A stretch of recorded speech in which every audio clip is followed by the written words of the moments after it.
देखिए आज जो है हम लोग रेसिडेंस एंड टैक्स लायबिलिटी में हिंदू अविभाजित परिवार यानी एचयूएफ, फर्म, ठीक है, कंपनी और बाकी सभी की रेसिडेंशियल स्टेटस के बारे में, जो भी पर्सन होते हैं उनकी रेसिडेंशियल स्टेटस यानी निवासी स्थिति के बारे में पढ़ें। सबसे पहले हम लोग शुरू करेंगे हिंदू अविभाजित परिवार। व्यक्ति का मैं बता चुका था पिछली क्लास में कि व्यक्ति जो है निवासी भी होगा, साधारण निवासी भी होगा, अनिवासी भी होगा।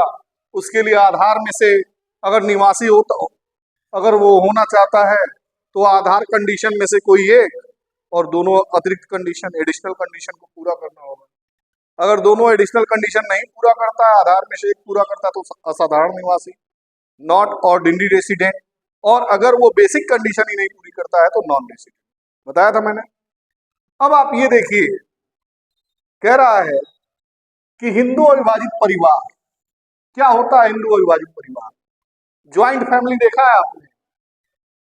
दादा दादी, चाचा चाची, ताऊ ताई, उनके बच्चे, फिर उनके भी बच्चे, सब एक ही में रहते हैं और एक फैमिली बिजनेस हो। फैमिली बिजनेस के नाम से उसका रजिस्ट्रेशन, उसको बोलते हैं joint Hindu undivided family, Hindu अविभाजित परिवार। कहता है कि अगर हिंदू अविभाजित परिवार को गत वर्ष में निवासी माना जाए इनकम टैक्स के हिसाब से, या साधारण निवासी माना जाए, नॉट ऑर्डिनरी रेसिडेंट माना जाए, या रेसिडेंट माना जाए, तो हिंदू अनडिवाइडेड फैमिली की जहां तक बात है, वो रेसिडेंट कब होगा, नॉट ऑर्डिनरी रेसिडेंट कब होगा और नॉन रेसिडेंट कब होगा, ये देखना। ध्यान देंगे इधर। हिंदू अविभाजित परिवार का अगर कंट्रोल एंड मैनेजमेंट, सबसे पहले चेक करेंगे कि उसका कंट्रोल और मैनेजमेंट यानी कि प्रबंध और नियंत्रण, ठीक है। अगर मान लीजिए कि हिंदू अविभाजित परिवार का प्रबंध और नियंत्रण देखेंगे कि भारत में स्थित है अथवा नहीं, यानी जो परिवार है उसके व्यवसाय का कंट्रोल इंडिया से हो रहा है, या हिंदू अविभाजित परिवार का नियंत्रण इंडिया से है कि इंडिया के बाहर से। अगर नियंत्रण जो है, मैनेजमेंट और कंट्रोल, ठीक है, एचयूएफ का इंडिया में है तो दो चांसेस, तब वो निवासी हो सकता है या नॉट ऑर्डिनरी रेसिडेंट। अगर मैनेजमेंट एंड कंट्रोल इंडिया में नहीं है तो वो सीधे यहां पे आ जाएगा, नॉन रेसिडेंट। थोड़ा सा भी फुल्ली और पार्टली अगर उसका मैनेजमेंट, इफ फुल्ली और partly control and management of HUF is situated in India, located in India, तो अगर मान लीजिए हिंदू अविभाजित परिवार का जो मैनेजमेंट एंड कंट्रोल है वो इंडिया से हो रहा है,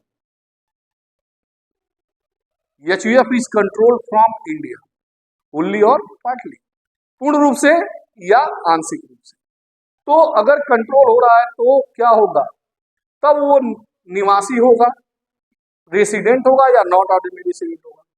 लेकिन अगर पूरा का पूरा कंट्रोल और मैनेजमेंट आउटसाइड इंडिया से है, कहाँ गया, यहाँ है, तो कंट्रोल और मैनेजमेंट अगर आउटसाइड इंडिया से है तो कुछ देखने की जरूरत नहीं है, वो हो जाएगा नॉन रेसिडेंट। क्लियर?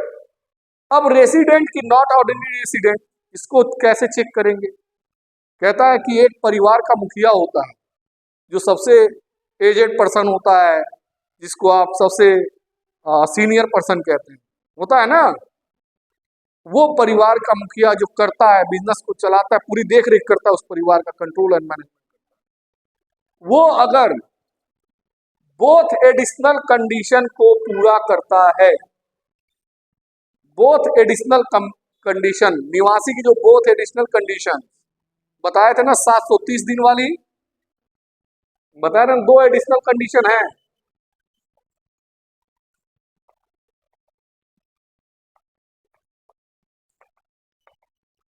दो एडिशनल कंडीशन है 730 दिन। आउट ऑफ 7 प्रीसीडिंग ईयर, बताया था ना। और 2 year as resident out of 10 preceding year. हो गया, ये दोनों मैं बताया था पिछले, ठीक है, 10 प्रीसीडिंग ईयर में। अब क्वेश्चन ये है, ये और ये दो चीजें होंगी, दोनों अगर आपके परिवार का जो करता है, मुखिया है, दोनों एडिशनल कंडीशन को पूरा करता है, प्लस आपका कंट्रोल एंड मैनेजमेंट इंडिया से है, तो आप होंगे निवासी। एचयूएफ को माना जाएगा निवासी, resident, if both additional conditions are fulfilled by कर्ता and management and control is situated in India, then HUF will be resident. Not ordinary resident कब होगा? कहता है कि मैनेजमेंट एंड कंट्रोल तो इंडिया से हो, लेकिन जो आपका करता है वो बोथ एडिशन कंडीशन को पूरा ना करता हो, गड़बड़ कर देता हो, किसी एक में भी गड़बड़ कर दिया हो, तो क्या होगा? Not ordinary resident.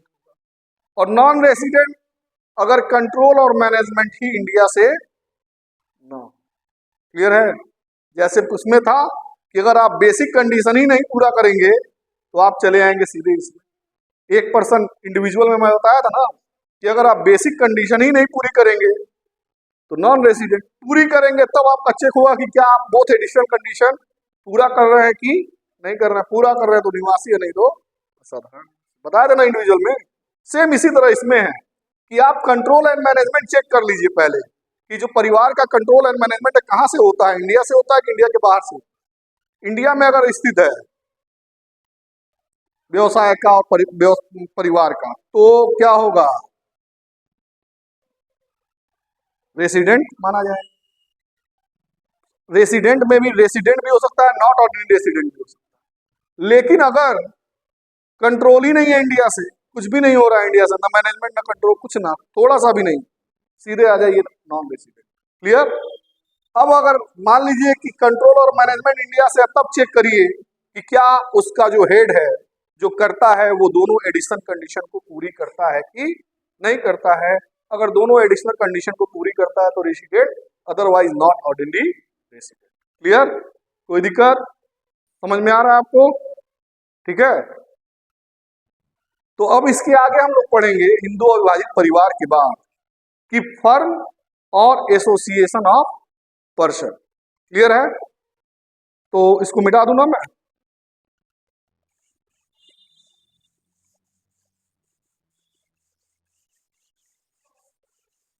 जी,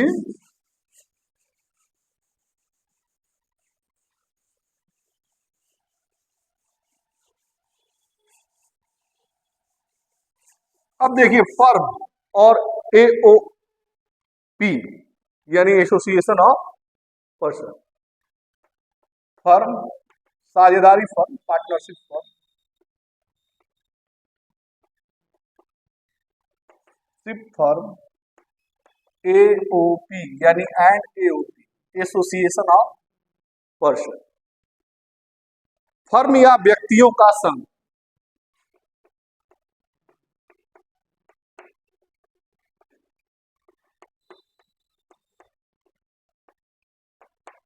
ये क्या है भाई?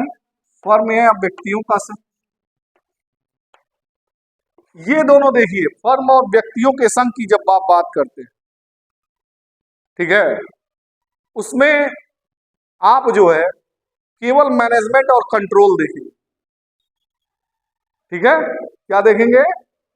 Management and control. इसमें दो ही कंडीशन होती है, या तो आप रेसिडेंट होंगे या नॉन रेसिडेंट होंगे, तीसरे का चांस नहीं है, बीच वाले का कोई chance, sorry, not non resident. ठीक है, ये लाइट आ रही है इधर।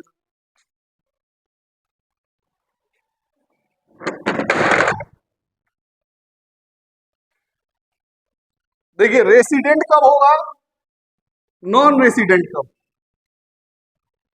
कब आप रेसिडेंट होंगे, कब आप नॉन रेसिडेंट। तो रेसिडेंट की बात जब आप करते हैं, ठीक है, कहता है कि management and control from India. अगर इंडिया से कंट्रोल हो रहा है, प्रबंध और नियंत्रण इंडिया से है, तो फर्म रेसिडेंट होगी, व्यक्तियों का संघ रेसिडेंट। अगर कंट्रोल नहीं है तो नॉन रेसिडेंट। क्लियर है।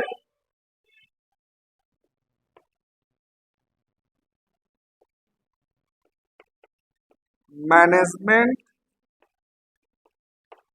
एंड कंट्रोल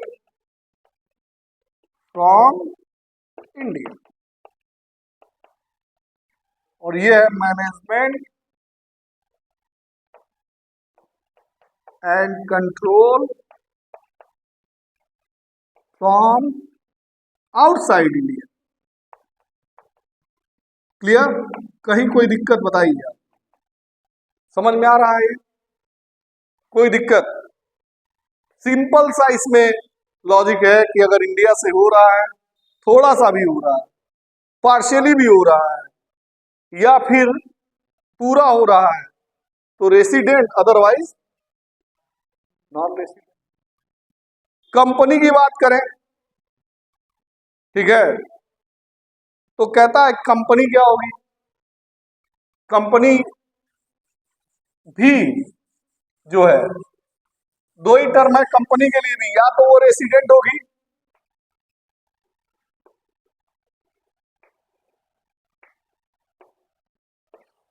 या तो वो रेसिडेंट होगी, या वो नॉन रेसिडेंट होगी। क्लियर। कब वो रेसिडेंट होगी, कब वो नॉन रेसिडेंट होगी, ठीक है। अब आपको यही देखना है। तो देखिए, अगर कंपनी जो है इंडियन है और उसका मैनेजमेंट जो है इंडिया से हो रहा है, मान लीजिए कि इंडियन कंपनी,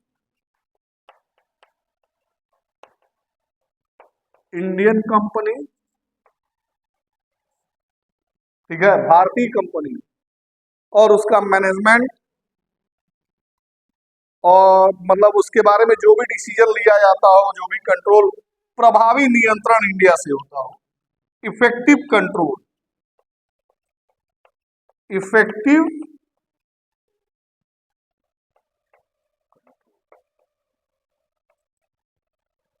प्रभावी नियंत्रण इंडिया से किया जाता हो, या प्रभावी इफेक्टिव मैनेजमेंट कह लीजिए, कंट्रोल ना कह के effective management from India, management कह लीजिए, मैनेजमेंट फ्रॉम इंडिया, यानी उसके बारे में जो भी डिसीजन लिया जाता है। इफेक्टिव मैनेजमेंट फ्रॉम इंडिया का मतलब होता है जो भी कोई डिसीजन लिया जा रहा है, ठीक है, तो वो इंडिया से ही लिया जा रहा है। वो इंडियन कंपनी हो, इंडिया में रजिस्टर्ड हुई हो, और उसका मैनेजमेंट, इफेक्टिव मैनेजमेंट इंडिया से हो, यानी इंडिया से ही उसका सारा डिसीजन लिया जा रहा है, तो वो रेसिडेंट होगी, अदरवाइज क्या होगी, दोनों में से कोई भी एक पूरा नहीं होगा। अगर कोई भी एक पूरा नहीं होगा तो वो नॉन रेसिडेंट हो जाएगा। क्लियर है।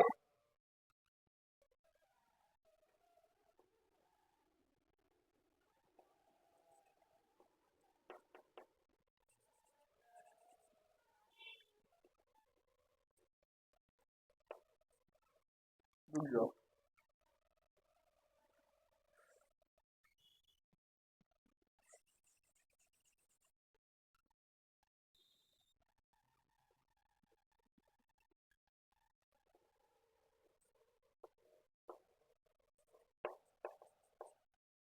Company is not an Indian company,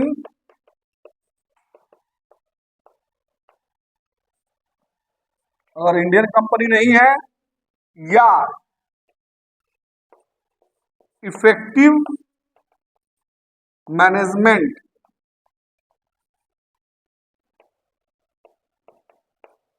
outside से होता है, from outside India, from outside India.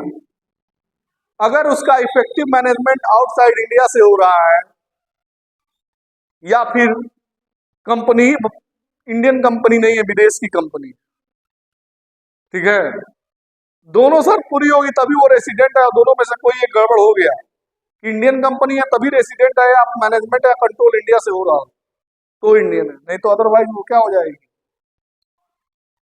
अगर company is not an Indian company और effective management from outside India, ठीक है, कोई दिक्कत।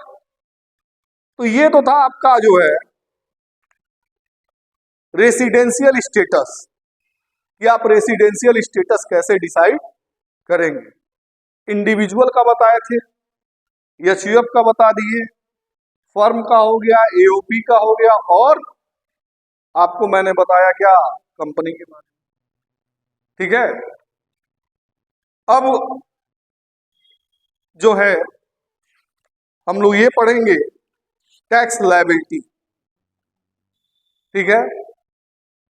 अच्छा, थोड़ा सा एक और इसके आगे का नॉलेज देखते हैं, कुछ इसके आगे का मैटर। सबसे ज्यादा फायदा किस पे है, सबसे कम टैक्स जिसमें देंगे उसी में सबसे ज्यादा फायदा है।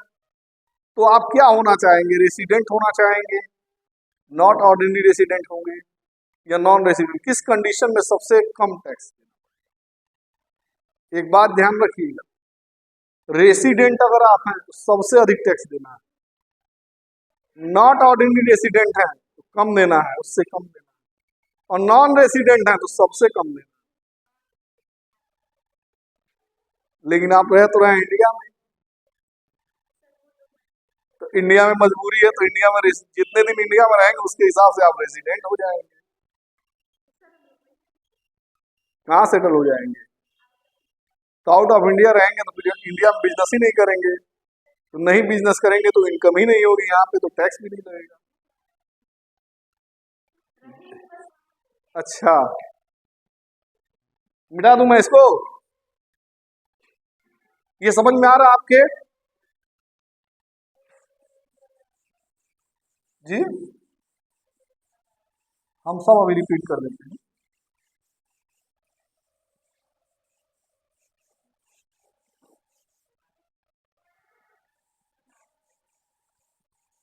देखिए, एक बार हम लोग जो रेसिडेंशियल स्टेटस पढ़े हैं उसको एक बार रिवाइज कर लें, ठीक है, शॉर्ट में, ठीक है। हम लोग बात किए थे इंडिविजुअल, यानी कि एक सिंगल पर्सन की, वो कब निवासी होगा, कब असाधारण निवासी होगा, कब अनिवासी, ठीक है। उसके लिए तीन कंडीशन बताई, रेसिडेंट कब होगा, नॉट ऑर्डिनरी कब होगा, और नॉन रेसिडेंट कब। पिछली क्लास में मैं बताया था, देखिए इसके लिए क्या है, एक बेसिक कंडीशन, बेसिक में से को एक प्लस बोथ एडिशनल कंडीशन,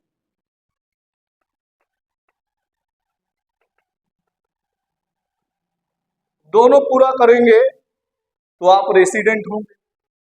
अगर बेसिक पूरा कर रहे हैं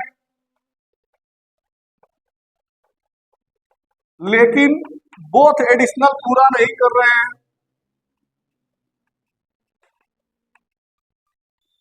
ये दोनों पूरा नहीं कर रहे हैं, ठीक है। तो अगर मान लीजिए ये दोनों पूरा नहीं कर रहे हैं तो क्या होगा, एक तो बेसिक है और दोनों एडिशनल है, तो दोनों एडिशनल आप पूरा नहीं कर पा रहे हैं तो आप नॉट ऑर्डिनरी रेसिडेंट में आ जाए।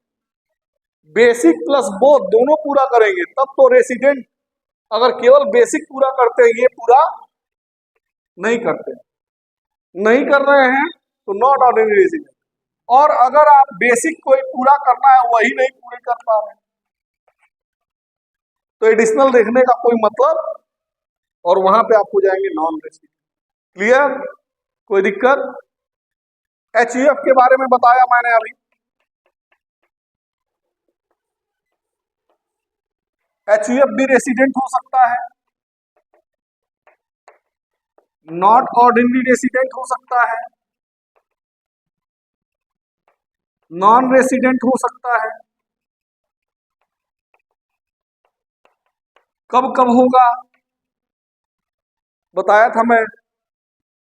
रेसिडेंट कब होगा और नॉन रेसिडेंट कब होगा, not ordinary resident. Control and management from India, अगर परिवार का control and management from India से, तब तो आप इसमें आएंगे। Plus both additional conditions by कर्ता, दोनों एडिशनल कंडीशन कौन करता, उसका पूरा करता। अगर मान लीजिए control and management from India है, ऐसे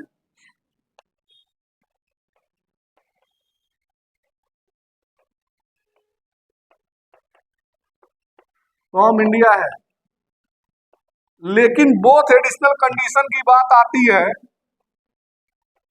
तो नहीं पूरा हो पा रहा है